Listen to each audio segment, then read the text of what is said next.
भाई, ये को मजाक नहीं है। जो मैं बताने जा रहा हूं वो सच है। और आज भी जब मैं इसे याद करता हूं तो डर लगने लगता है। ये बात है करीब 5 साल पहले की। मैं शहर छोड़कर एक छोटे से गांव में रहने गया था। शांति चाहिए थी, सुकून चाहिए था, लेकिन वहां कुछ और ही मिल गया। गांव छोटा था, चारों तरफ खेत, कच्चे रास्ते और रात होते ही पूरा सन्नाटा। लेकिन मेरे घर के पीछे एक पुराना खंडहर था। दिन में वो बस एक टूटा मकान लगता था, लेकिन रात में कुछ बदल जाता था। ऐसा लगता था जैसे कोई वहां है।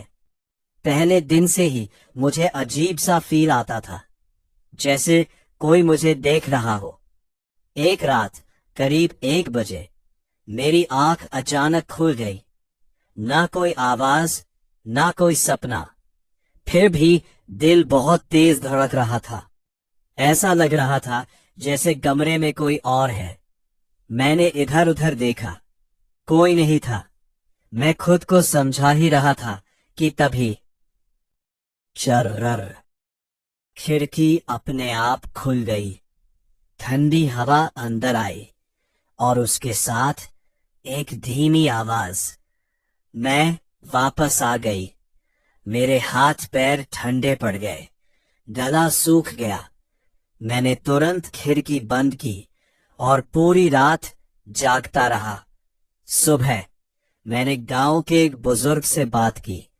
वो कुछ देर चुप रहे, फिर बोले, उस खंडहर में एक लड़की रहती थी। नाम था राधा। उसकी मौत अचानक हुई थी और तब से उसकी रूह वहीं भटक रही है। मैंने पूछा, वो किसका इंतजार कर रही थी?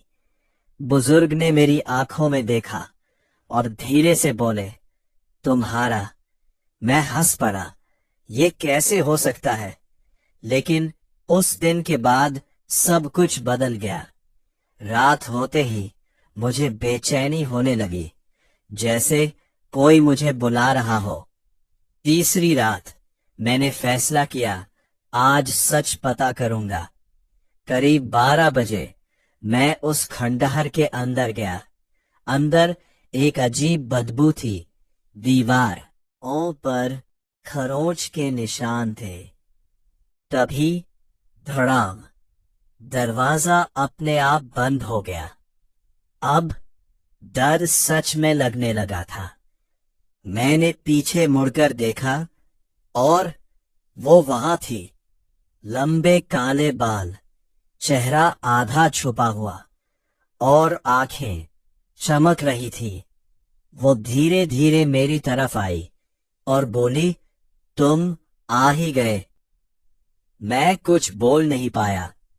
मेरे पैर हिल भी नहीं रहे थे। वो मेरे और करीब आई, इतना इंतजार करवाया। तभी मेरे दिमाग में अजीब अजीब यादें आने लगी, जैसे मैं उसे जानता हूं, जैसे मैं पहले यहां आ चुका हूं। और फिर अचानक सब याद आ गया। एक एक्सीडेंट, खून, अंधेरा। मैं मर चुका था। जो जिंदगी में जी रहा था वो असली नहीं थी, वो बस एक भ्रम था। मैंने उसकी तरफ देखा और डर से कांप गया। वो लड़की कोई और नहीं, मेरी ही रूह थी। मेरी असली रूह लेने आई थी। कमरे में ठंड बढ़ने लगी, सांस लेना मुश्किल हो गया। वो मुस्कुराई, लेकिन वो मुस्कान डरावनी थी। अब चलो, बहुत देर हो गई। मैं चिल्लाना चाहता था, लेकिन आवाज नहीं निकली। अचानक मैंने खुद को देखा, जमीन पर बेजान पड़ा हुआ, और मैं उसके सामने खड़ा था। तब मुझे समझ आया, मैं अब जिंदा नहीं हूं। मैं एक भटकती हुई आत्मा हूं। वो मेरे पास आई और बोली, अब याद आया, उसने मेरा हाथ पकड़ा। उसका स्पर्श बर्फ जैसा ठंडा था और फिर सब कुछ अंधेरा हो गया।